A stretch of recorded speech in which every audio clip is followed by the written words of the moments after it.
Je remercie les commissaires pour cette opportunité de présenter mon analyse. Quelques indications tout d'abord pour mieux la situer. Je suis ingénieur géologue, détenteur d'une maîtrise et d'un doctorat en géologie appliquée et en géotechnique. J'ai été directeur à l'UQAM des programmes de maîtrise et doctorat en sciences de la Terre. Je consacre ma retraite aux dossiers qui se rapportent à la fracturation hydraulique et aux gisements non conventionnels de gaz et pétrole. Ce que je vous présente aujourd'hui se rapporte à ce qui se passe en amont dans le dossier GNL, c'est-à-dire les puits dans les provinces de l'Ouest d'où sera extrait le gaz. Voici une carte qui montre les bassins en développement dans les provinces de l'Alberta, de la Colombie-Britannique et d'une partie du territoire du Nord-Ouest. Les anciens gisements conventionnels seront épuisés d'ici peu.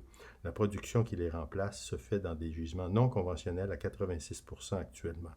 La part de 14% qui reste au conventionnel va diminuer encore d'ici 20 ans. Le Montney est le plus grand gisement non conventionnel qui produit du gaz dans l'Ouest canadien. Il est à cheval sur 2 provinces.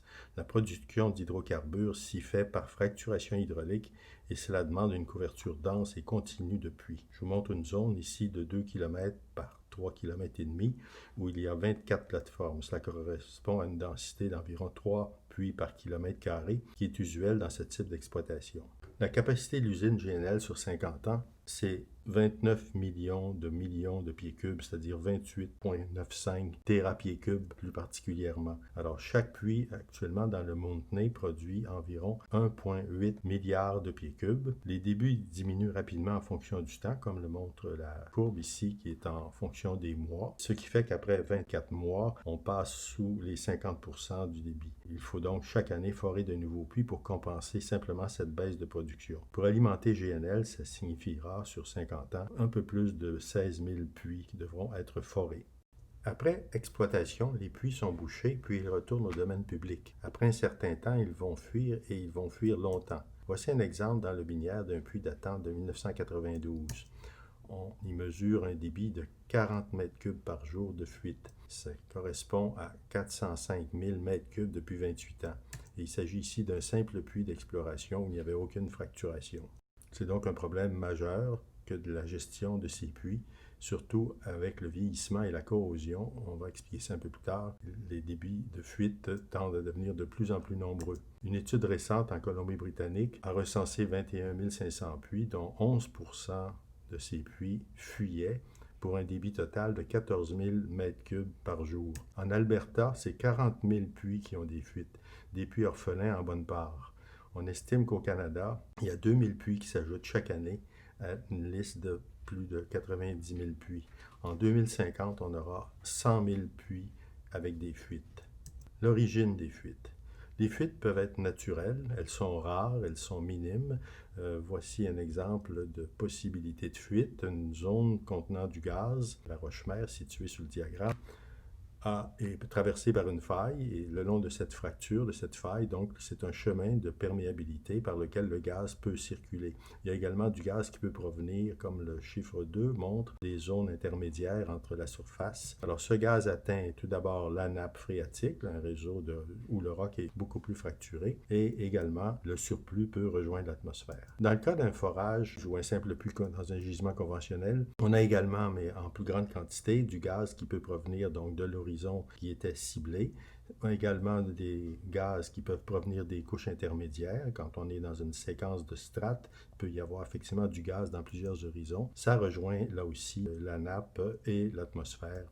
Le cas le plus problématique, c'est le cas d'un forage horizontal avec fracturation hydraulique. Alors, dans ce cas-ci, on a des fuites qui proviennent du fait que le coulis se dégrade avec le temps. La zone d'obturation qui est au bas du puits, notamment je montre ici la zone courbée, où il y a beaucoup de joints de tubage qui peuvent laisser échapper du gaz. Alors, il y a une circulation qui se fait entre le roc et les tubages ou à l'intérieur des tubages quand ils deviennent corrodés. Alors, ce gaz remonte le long des tubages jusqu'en surface. En plus de ça, dans un massif fracturé, tout le massif aura peut-être lui aussi élargi des réseaux de discontinuité naturelle. Et c'est un très grand volume de gaz qui reste encore dans le massif. Plus de 85% de ce qui était en place initialement sera encore dans le massif au moment où le puits sera fermé.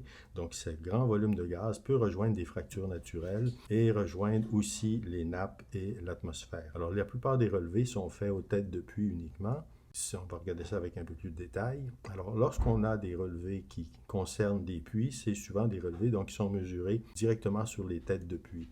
Voici un exemple de un peu plus de 15 000 puits qui ont été compilés par la compagnie Schlumberger. 25% des puits avaient des problèmes de fuite, même à l'âge zéro, c'est-à-dire même quand ils viennent d'être construits, quand ils sont neufs. Mais avec le temps, cette proportion augmente. Elle atteint 50% des puits quand on arrive à une période de 15, 20, 25 ans. Et ça se continue. Donc les puits ont bien sûr comme destin final de se corroder avec le temps.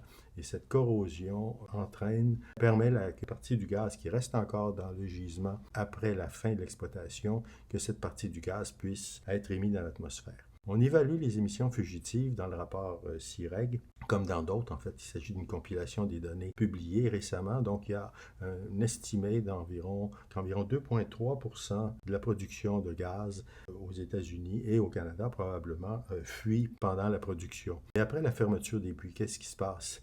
Dans le cas du rapport CIREG, ils ont estimé qu'il n'y aurait pas de fuite après fermeture des puits. Donc, c'est très bizarre, cette affirmation. Il y a simplement une étude de sensibilité qui mentionne possiblement que dans certains cas, il pourrait y avoir des fuites après fermeture et que ces fuites pourraient représenter 1% de la production, donc 1% additionnel. Mais dans les faits, l'étude du CIREG ne tient absolument pas compte de la question des fuites après production. Toutes les étapes qui sont listées ici dans leur figure 4 parlent de l'extraction, traitement, transport, liquéfaction à l'usine Saguenay et à la fermeture ici, c'est tout à fait minimal. Il n'y a plus rien qui se passe dans l'étude CIREG après la fermeture des puits. Alors c'est une grave lacune, c'est une lacune parce qu'on constate bien qu'il y en a des fuites. Au Québec où la production est nulle, on a quand même une évaluation qui a été faite que près des 2 tiers des puits fuyaient.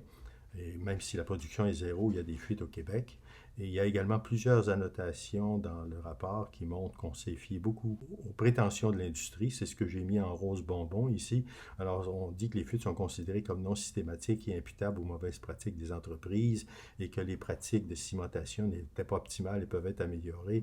Je cite seulement ces 2 exemples, mais il y en a des dizaines dans le rapport du CIREG qui montrent qu'en fait, on a tout simplement calqué la philosophie qui minimise ces fuites et qui n'en tient pas compte. Les compagnies ne sont pas responsables une fois qu'elles ont remis les puits, une fois qu'elles ont reconverti le site, il n'y a aucune responsabilité légale qui est tenue à ces compagnies. Donc, il y a des zones d'ombre dans cette industrie et dans les études. Ce qui est noté dans le rapport CIREG, je considère que c'est plutôt une analyse du cycle des activités de l'industrie, les activités dont on tient compte, exploration, extraction, traitement, transport, liquéfaction, expédition, fermeture. Ça laisse de côté un certain nombre de zones d'ombre. C'est mon mémoire a pour but justement de jeter un peu de lumière sur ça. Alors, il y a les puits qui ne sont pas productifs, qui ne sont jamais entrés en production, mais qui ont quand même été forés, qui ne sont pas inclus dans les relevés. Il y a des fuites qui sont faites hors des tubages, un peu plus loin de la tête de puits, qui sont aussi non mesurées. Il y a des fuites très loin des têtes de puits dans les zones fracturées qui passent par des failles, comme j'illustrais dans le diagramme il y a quelques diapos.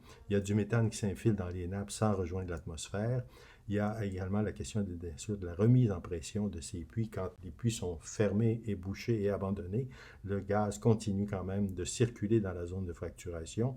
Et ce volume, face à la dégradation des puits et à la durée de vie technique des obturations, on parle d'ouvrages en acier, en coulis de ciment, ça a une durée de vie technique de peut-être 15, 20, 30 ans. Alors, qu'est-ce qui se passe après 30 ans? Il n'y a pas de responsabilité des exploitants après la fermeture. Ils ont fait très, très peu d'études à ce propos et c'est une question qui reste vraiment en suspens.